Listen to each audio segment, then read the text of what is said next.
Bueno, bienvenidos al sábado de Lore.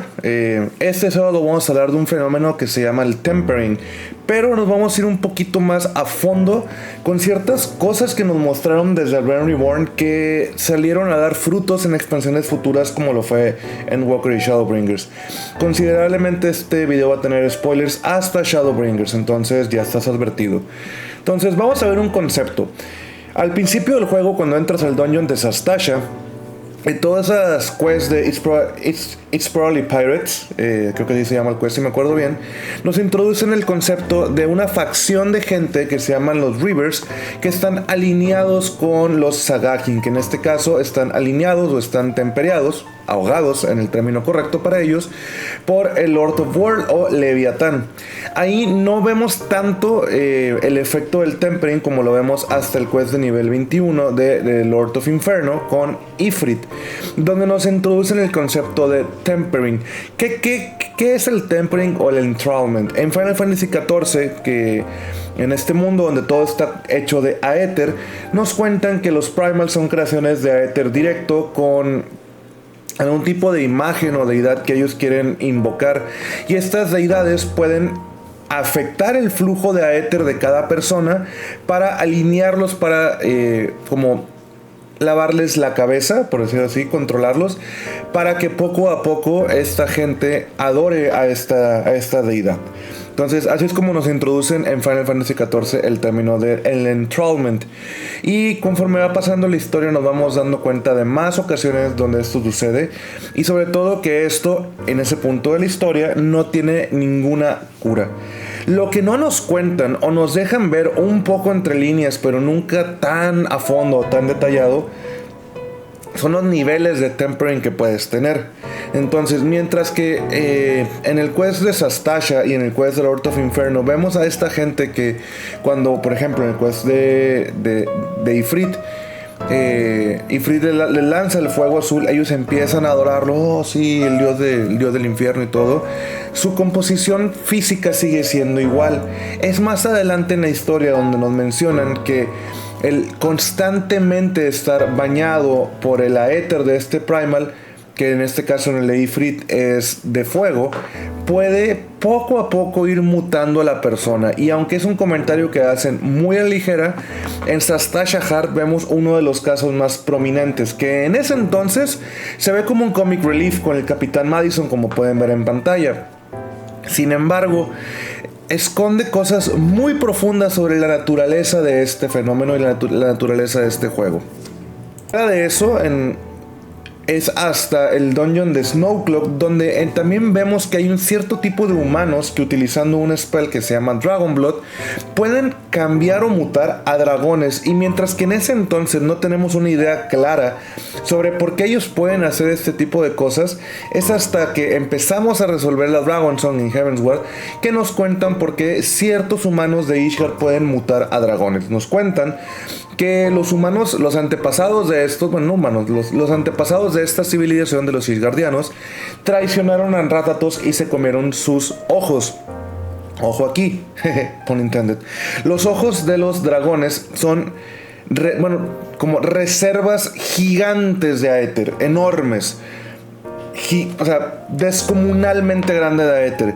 Y es este Aether que cuando la gente lo come, con un pequeño empujón hacia más Aether de dragón, pueden mutar a dragones. Entonces, ¿por qué te digo esto? Porque ya vimos en este caso 2 veces en el juego de humanos, bueno, sí vamos a ponerle humanos, pero no son generalmente humanos, sino gente que muta con el exceso de Aether que poseen en un ente diferente. Lo vimos con el Capitán Madison, que ya parece David Jones, y lo vimos con la gente de Ishgard que muta a dragones.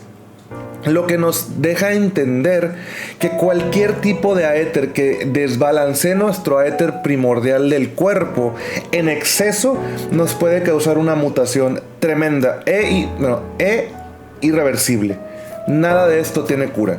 Quizá más adelante en el juego, como lo vas a descubrir en Shadowbringers, te darás cuenta que ciertas cosas sí tienen cura, pero la mutación no tiene cura.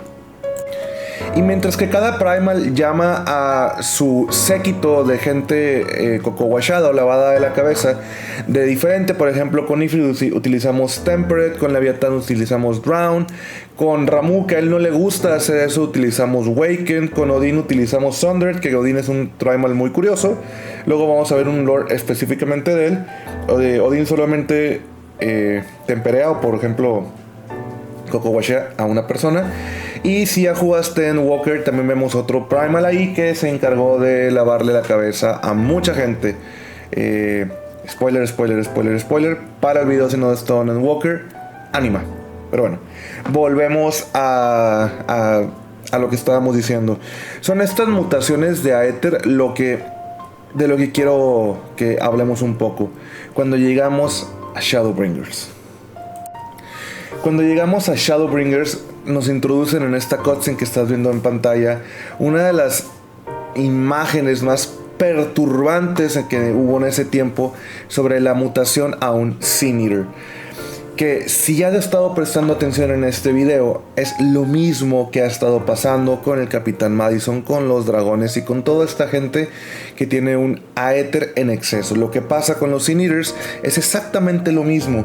En el momento en el que este Sin Eater le encaja la espada a Teslin, carga su cuerpo desbalancea el Aether de su cuerpo, llevándolo al estasis, lo que hace que mute a un Sin Eater. Y por si te estabas preguntando, es lo mismo que sucede con los Voidsen, solo que ellos empiezan a consumir tanto Aether que el Aether se empieza a acelerar y mutan en un Voidsen. Entonces, de verdad, nada de esto que pasó en Shadowbringers y nada de esto que vimos más adelante con el lore de los Voidsens es una verdadera sorpresa sacada de la manga. Y eso es lo que quiero que llegáramos con este video un poco. El world building de Final Fantasy XIV se construye con muchos años de antelación y con mucho cuidado a la manera en que explican y nos muestran las cosas. Yo como jugador y fan de World of Warcraft, con los libros que compré, que tengo casi todos los libros de Warcraft, una de las cosas que me fue perdiendo y me fue desilusionando es el exceso de retcon, que retcon es un concepto cuando cambias algo de la historia, que hacían para poder llevar la historia a otro nivel. Esto no fue así, fue asá. Esto no fue así, fue de otra manera. Y así fueron cambiando la historia hasta que la historia ya fue lo que les gustó. Y en Final Fantasy XIV ha habido muy pocas ocasiones, muy pocas, donde te han tenido que llegar a eso. Casi siempre que vemos un fenómeno o algo que sucede en el juego, nos damos cuenta que ya había las bases para esto. Entonces, por ejemplo, cuando hacemos el quest de Lord of Inferno, nos cuentan que nosotros somos inmunes al tempering porque tenemos el eco. Que el eco, spoiler de Endwalker, más bien es una Traveler's Blessing que nos pone Hydaelyn para evitar que nuestro Aether se corrompa o se desbalancee hacia otro elemento. Entonces, si entendemos bien lo que es el tempering, es simplemente que el Aether de tu cuerpo se desbalancee. Y en la medida que se desbalancee, como de muy poco a mucho, es las mutaciones que empiezas a tener. Quizá cuando es poquito, simplemente tu voluntad se empieza a erosionar para que tú seas parte de este colectivo que adora al Primal, pero como hemos visto en exceso hace cosas tremendas e irreversibles. Y pues bueno, este fue un pequeño lore de sábado, es un pequeñito lore tidbit, como un tentempié de lore, para que te des cuenta que muchas de las cosas que hablamos en Final tienen unos fundamentos terribles. De hecho, la última vez que vimos un mutante de este tipo de fenómenos, y es un spoiler de Dawntrail, entonces si no has hecho Dawntrail puedes acabar el video, nos vemos en el siguiente sábado. Pero si ya hiciste Dawntrail, la pelea que tenemos con Soralja en Neverkeep es otro ejemplo de alguien que mutó con exceso de Aether. En el caso de Soralja, utilizó los reguladores para meterse Aether vivo de personas, que pues es Aether al fin y al cabo, y mutar a él en la imagen que él tenía de él, que de hecho es de esta cosa asquerosa donde está su cabeza y le falta su otra cabeza porque siempre vivió con el síndrome del impostor de ser un blessed sibling.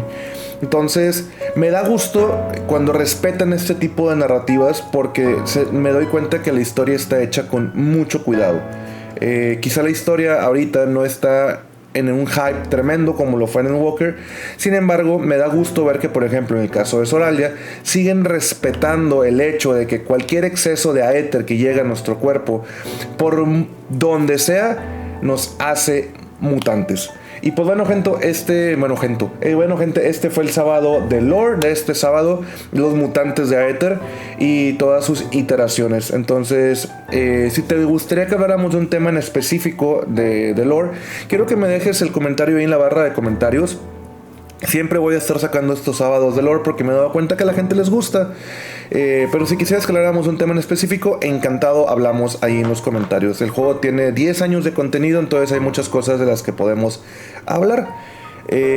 Recuerda que tenemos la página en X, que es Dracancentia. Si me puedes regalar un follow te lo agradecería. Ahí usualmente, no muy seguido, pero estoy subiendo los videos, las ligas de los videos.